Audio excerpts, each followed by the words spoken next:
नमस्कार। एक बार फिर से स्वागत है आपका हमारे चैनल दुर्गा भक्ति मार्ग में। आज मैं आपको शुक्रवार की संतोषी माता की कथा सुनाऊंगी। सुनो। जय संतोषी माता की।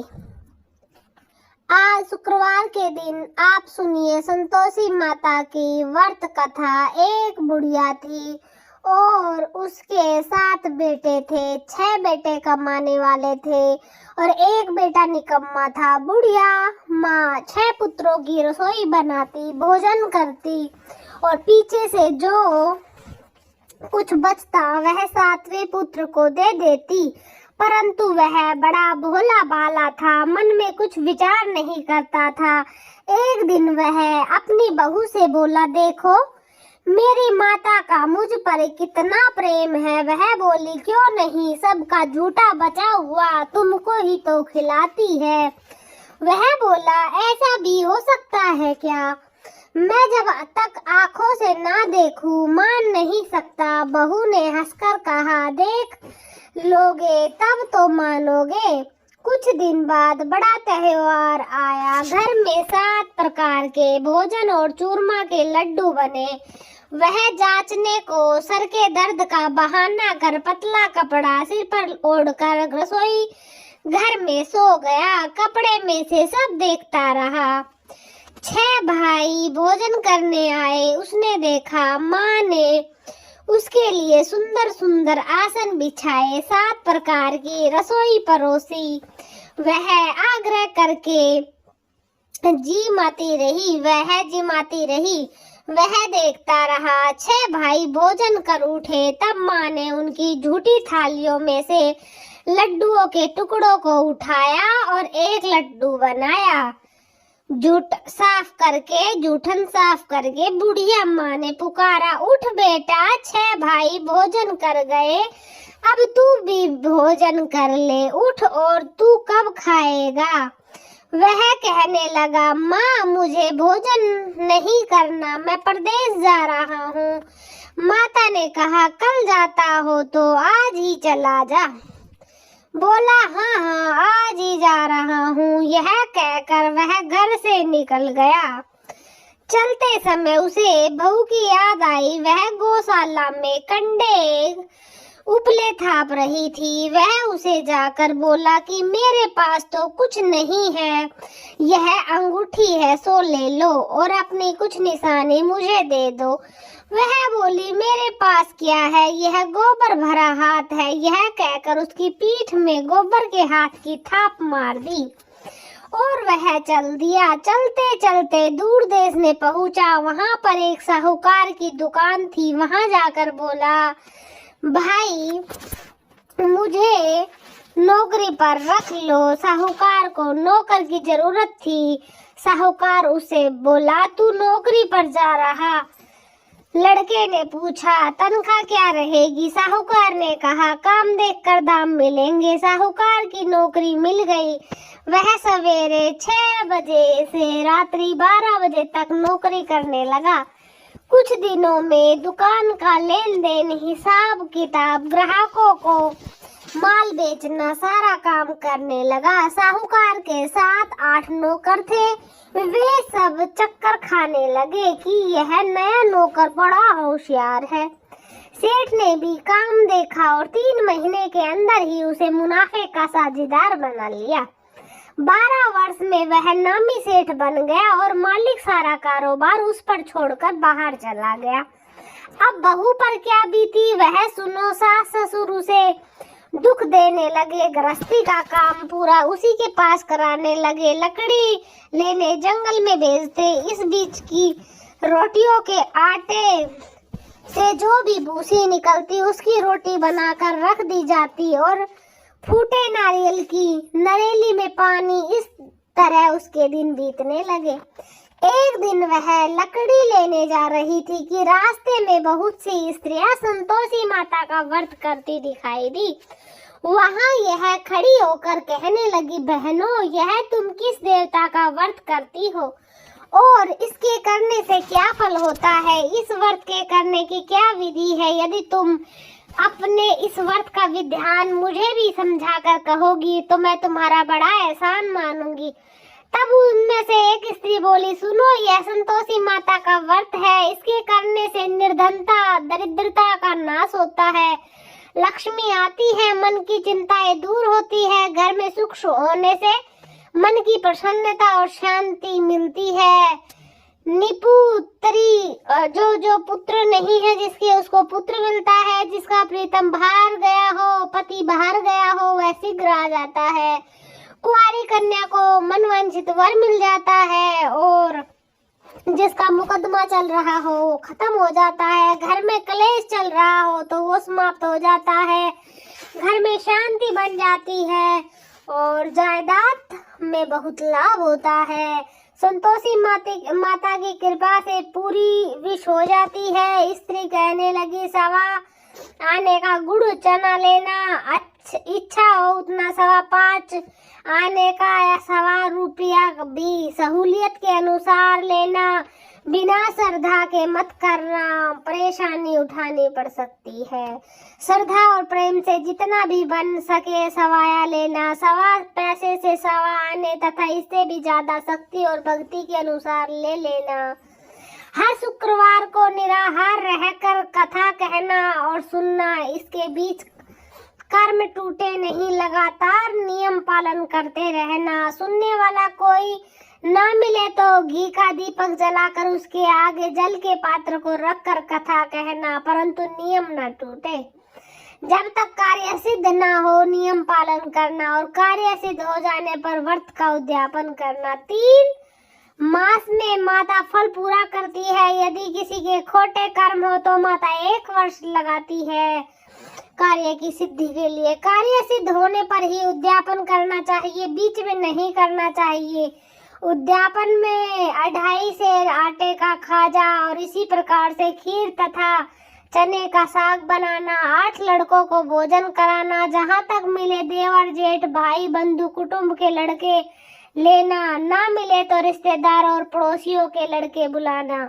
उन्हें भोजन कराकर यथाशक्ति दक्षिणा देना और माता का नियम पूरा करना।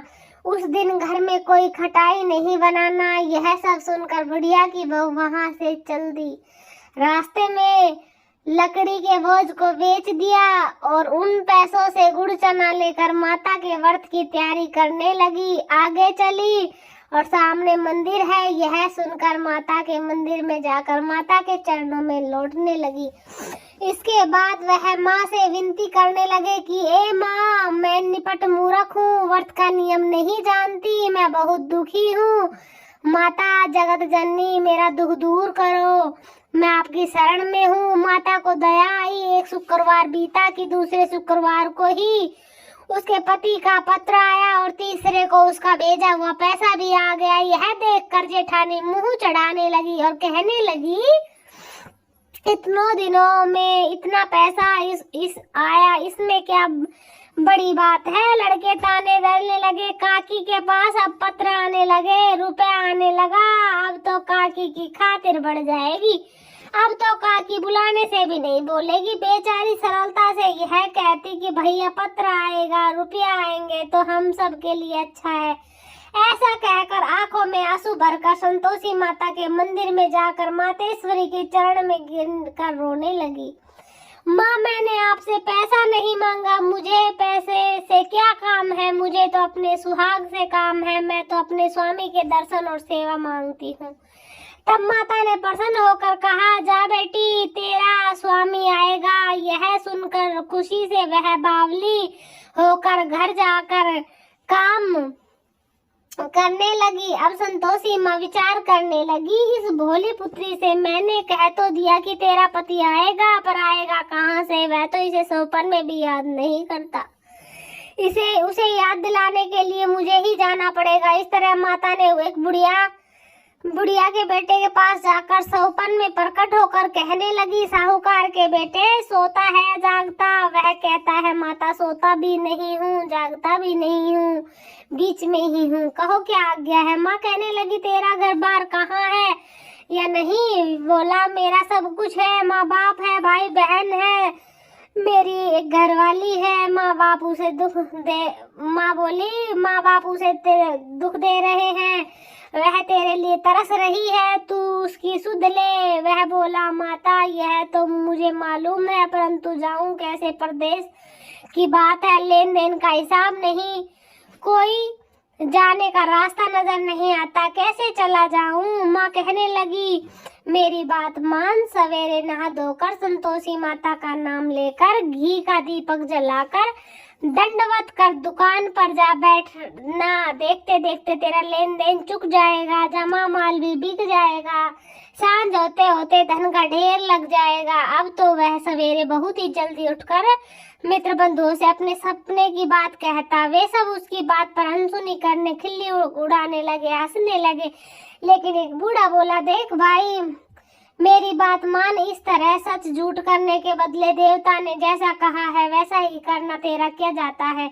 अब बूढ़े की बात मानकर वह नहा धोकर संतोषी माता को दंडवत कर घी का दीपक जलाकर दुकान पर जा बैठता है। थोड़ी देर में वह क्या देखता है कि देने वाले रुपए लाए, लेने वाले हिसाब लाए, कोठे में भरा सामान, खरीदार नगद में सौदा करने लगे। शाम तक धन का ढेर लग गया। मन में माता का नाम लेकर प्रसन्न होकर घर जाने के वास्ते गहना कपड़ा सामान खरीदने लगा। यहाँ के काम से निपटकर घर को रवाना हुआ। उधर बहू बेचारी जंगल में लकड़ी लेने आती जाती थी, लौटते वक्त माता जी के मंदिर पर विश्राम करती है। वह तो उसका रोज रुकने का स्थान ही था। दूर धूल उड़ती देखकर वह माता से पूछती है, माता यह धूल कैसे उड़ रही है। माँ कहती है, पुत्री तेरा पति आ रहा है, अब तू ऐसा कर लकड़ियों के 3 बोझ बना ले, एक नदी के किनारे रख, दूसरा मंदिर के पास रख और तीसरा अपने सिर पर रख। तेरे पति को लकड़ी का गट्ठा देखकर मोह पैदा होगा, वह यहाँ रुकेगा, नाश्ता पानी खाकर माँ से मिलने जाएगा। तू लकड़ी का बोझ उठाकर जाना और बीच में चौक में गट्ठा डालकर 3 आवाजें जोर से लगाना, लो सासू जी लकड़ियों का गट्ठा लाई हूँ, भूसी की रोटी दो, नारियल के खोपरे में पानी दो, आज कौन मेहमान आया है। माँ की यह बात सुनकर वह बहुत अच्छा माता जी कहकर प्रसन्न मन होकर लकड़ियों के 3 गट्ठे ले आई। एक नदी के तट पर,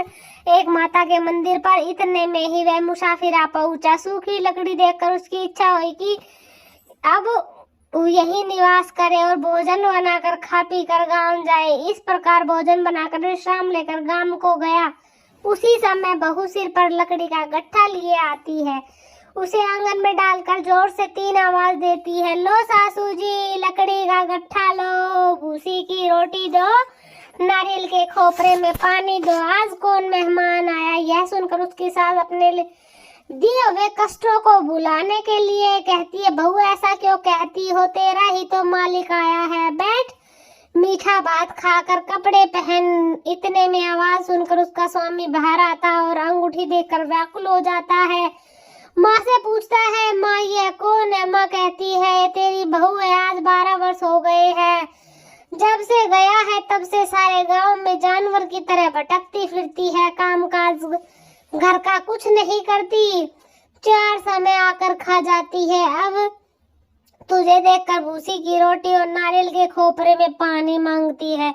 वह लज्जित होकर बोला, ठीक है माँ, मैंने इसे भी देखा और तुम्हें भी देखा, दूसरे घर की चाबी दो, मैं इसको लेकर वहीं रहूंगा। बेटा जैसी तेरी मर्जी। यह कहकर माँ ने चाबी का गुच्छा उसे दे दिया। उसने लेकर दूसरे कमरे को खोलकर सारा सामान जमाया और एक दिन में ही वहां राजा जैसा महल जैसा ठाट बाट बन गया।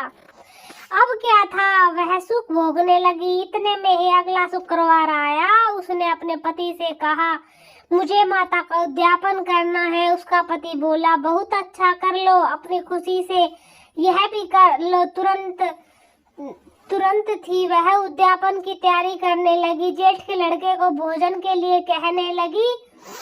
उसने मंजूर किया, परंतु पीछे से जेठानियों ने अपने बच्चे को सिखा दी, देखो भोजन के समय सब लोग खटाई मांगना, जिससे इसका उद्यापन पूरा ना हो पाए। लड़के खाना खाने आए, खीर पेट भर खाई, परंतु बाद में याद आते ही कहने लगे, कुछ खटाई खाने को दो, खीर खाना हमें भाता नहीं, यह देखकर अरुचि होती है। बहू कहने लगी, खटाई किसी को नहीं दी जाएगी, यह तो संतोषी माता का प्रसाद है। लड़के उठकर खड़े हो गए और बोले, पैसे लाओ। बोली बहू कुछ नहीं जानती थी, सो उन्हें पैसे दे दिए। लड़के उसी समय उठकर इमली लेकर खाने लगे। यह देखकर बहू पर माता ने कोप कर दिया। माँ प्रसन्न हो गई। राजा के दूत उसके पति को पकड़ कर ले गए और जेठ जेठानी मनमाने खोटे वचन कहने लगे। लूट लूट कर धन लाया इकट्ठा करके, अब राजा के दूत पकड़ कर ले गए। अब आएगी अकल ठिकाने, अब सब मालूम हो जाएगा जब जेल की रोटी खानी पड़ेगी। बहू से यह वचन सहन नहीं हुआ। रोती रोती माता के मंदिर पहुंची और बोली, हे माता, तुमने यह क्या किया? हंसा कर क्यों रुलाती हो?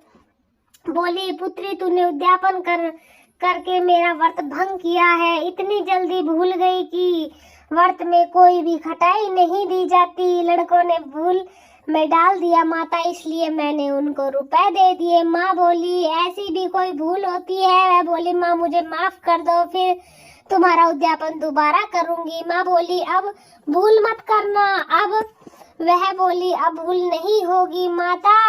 अब बताओ वे कैसे आएंगे? माँ बोली, जा पुत्री, तेरा मालिक तो वे रास्ते में ही मिलेगा। वह निकली, रास्ते में पति आता मिला तो उसने पूछा, तुम कहाँ गए थे? वह कहने लगा, इतना धन जो कमाया है उसका टैक्स राजा ने मांगा था, वह भरने गया था। वह प्रसन्न होकर बोली, अच्छा हुआ, अब घर चलो। कुछ दिन बाद फिर शुक्रवार आया तो वह बोली, मुझे माता का उद्यापन करना है। पति ने कहा, कर लो। वह फिर जेठ के लड़कों से भोजन को कहने लगी तो जेठानी ने एक दो बात सुनाई और लड़के सिखा दिए कि तुम पहले की तरह खटाई मांग लेना। लड़के कहने लगे, हमें खीर खाना नहीं भाता, कुछ खटाई खाने को दो। तो बहू बोली, खटाई खाने को नहीं मिलेगी, खाना हो तो खाओ। यह कहकर ब्राह्मण के लड़के लाकर भोजन कराने लगी। यथाशक्ति दक्षिणा की जगह एक एक फल उन्हें दिया। इससे संतोषी माता प्रसन्न हुई। माता की कृपा होते ही 9 माह में उसके एक सुंदर पुत्र पैदा हुआ। वह पुत्र को लेकर प्रतिदिन माता जी के मंदिर को जाने लगी। माँ ने सोचा कि वह रोज यहाँ आती है, आज क्यों न मैं ही इसके घर चलूं, इसका आसरा देखूं। यही सोच विचार कर माता ने भयानक रूप बनाया। गुड़ और चने से सना मुख, ऊपर से सूंड के समान होठ, उस पर मक्खियां भिन भिना रही थी। दहलीज में पैर रखते ही उसकी सास चिल्लाई, देखो देखो कौन चुड़ैल आई चली आ रही है, लड़कों इसे भगाओ नहीं तो हमें खा जाएगी। लड़के डरने लगे, चिल्लाकर खिड़की बंद करने लगे। बहू रोशनदान में से सब देख रही थी। प्रसन्नता से पागल होकर चिल्लाने लगी, आज मेरी माता मेरे घर आई है। यह कहकर बच्चे को दूध पिलाने से हटा दिया। इतने में ही सास का क्रोध फूट पड़ा कि बोली कि इसे देखकर कैसे उतावली हुई जो बच्चे को पटक दिया।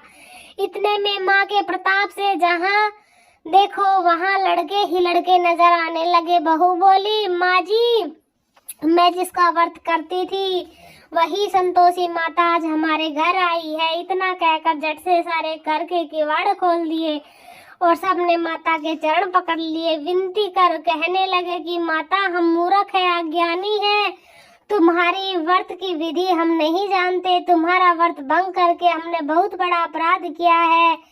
हे माता, बहू को जैसा फल दिया वैसा सबको देना। जो यह कथा पढ़े और जिसको सुनाए उन सभी की मनोरथ पूर्ण करना। तो प्रेम से बोलिए, संतोषी माता की जय। आप सभी को कैसी लगी संतोषी माता की ये शुक्रवार की प्यारी सी कहानी? कमेंट में जरूर बताएं। धन्यवाद।